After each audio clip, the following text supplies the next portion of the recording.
നമസ്കാരം, ജനതാ ചാനൽ ന്യൂസിലേക്ക് സ്വാഗതം. പുസ്തകങ്ങളെ പരിചയപ്പെടുത്തുന്ന ഒരു എപ്പിസോഡാണിത്. നടുവട്ടം ഗവൺമെന്റ് ജനത ഹയർ സെക്കൻഡറി സ്കൂളിലെ +2 വിദ്യാർത്ഥിനി പ്രവീണയാണ് നമ്മോടൊപ്പം ഉള്ളത്. കഴിഞ്ഞ കൊല്ലം നടന്ന സംസ്ഥാന സ്കൂൾ കലോത്സവത്തിലെ ചെറുകഥാ രചനയ്ക്ക് A ഗ്രേഡ് നേടിയ വിദ്യാർത്ഥിയാണ് പ്രവീണ എൽ.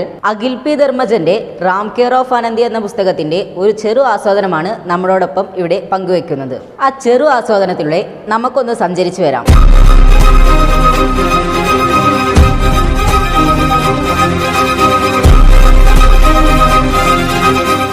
ചെന്നൈ ഉങ്ങളെ അൻപുടൻ വരവേർക്കിയത്. ഈ നോവലിൻ്റെ ഉള്ളടക്കം പറയുകയാണെങ്കിൽ, ആലപ്പുഴയിലെ തീരദേശ ഗ്രാമത്തിൽ നിന്നും വരുന്ന ഒരു യുവാവ് ശ്രീറാം, അദ്ദേഹത്തിന് സിനിമ പഠിക്കാനും നോവൽ എഴുതാനും വേണ്ടി ചെന്നൈ നഗരത്തിലേക്ക് വണ്ടി കയറുകയാണ്. അവിടെ ചെന്നെത്തുന്ന ശ്രീറാമിനെ കാത്ത് പുതിയ കഥാപാത്രങ്ങളും പുതിയ അനുഭവങ്ങളും ഉണ്ടാകുന്നു. കഥാപാത്രങ്ങളെ പറയുകയാണെങ്കിൽ ശ്രീറാമാണ് ഇതിലെ പ്രധാന കഥാപാത്രമായി വരുന്നത്. ശ്രീറാമിനെ ചുറ്റിപ്പറ്റി വരുന്ന ചെന്നൈയിൽ എത്തുമ്പോൾ അദ്ദേഹം പരിചയപ്പെടുന്ന കഥാപാത്രങ്ങളാണ് മറ്റുള്ളത്. ആദ്യം തന്നെ പറയുകയാണെങ്കിൽ ശ്രീറാമിൻ്റെ കൂട്ടുകാരൻ മനീഷിൻ്റെ ഏട്ടൻ ബിനീഷാണ് ആദ്യത്തെ കഥാപാത്രം നമ്മളെ നോവലിലേക്ക് കടന്നു വരുന്നത്. കൂടാതെ റൂംമേറ്റായ കിരൺ. പിന്നീട് BCM പഠിക്കാൻ വേണ്ടി റാം കോളേജിലേക്ക് പോകുമ്പോൾ അവിടെ വെച്ച് പരിചയപ്പെടുന്ന കഥാപാത്രങ്ങളാണ് വെട്രിയും രേഷ്മയും. ഇവരാണ് നമ്മുടെ നോവലിനെ ഹാസ്യപരമാക്കി മാറ്റുന്നത്. പിന്നെ കോളേജിലെ റിസപ്ഷനിസ്റ്റായ നമ്മുടെ ആനന്ദിയാണ് ഇതിലെ മുഖ്യ നായികയായി വരുന്നത്. ഗസ്റ്റ് റോളായി വരുന്ന മല്ലിയാണ് എല്ലാവർക്കും ഒരു തീരാ നോവായി മാറുന്നത്. കഥ വായിച്ചു കഴിയുമ്പോൾ പ്രണയവും കാത്തിരിപ്പും പ്രതികാരവും എല്ലാം ഉണ്ടെങ്കിലും മല്ലി ഒരു തീരാ നോവായി മാറുന്നുണ്ട്.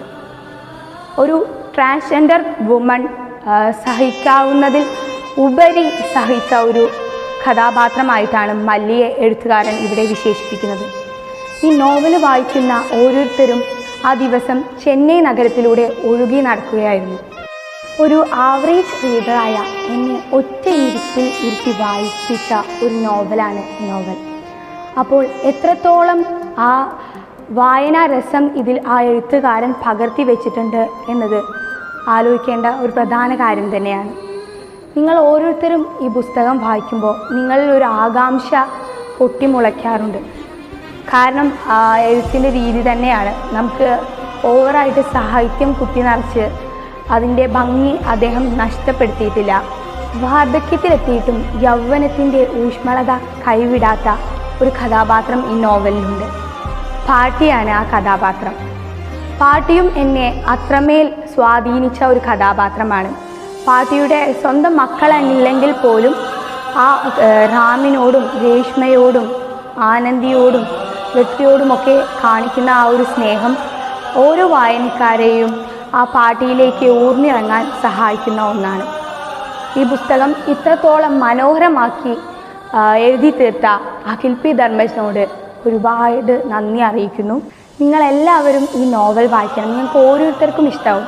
കാരണം ഇതെല്ലാവർക്കും ഇഷ്ടമാവുന്ന രീതിയിലാണ് എഴുത്തുകാരൻ ഈ നോവലിനെ എഴുതി തീർത്തിരിക്കുന്നത്. ഗിണ്ടി റെയിൽവേ സ്റ്റേഷനിലെ 2-ാം നമ്പർ പ്ലാറ്റ്ഫോമിൽ സിമൻറ്റ് ബെഞ്ചിൽ മല്ലി അവളുടെ പേരിനൊപ്പം റാമിൻ്റെ പേരും എഴുതി ചേർത്തു.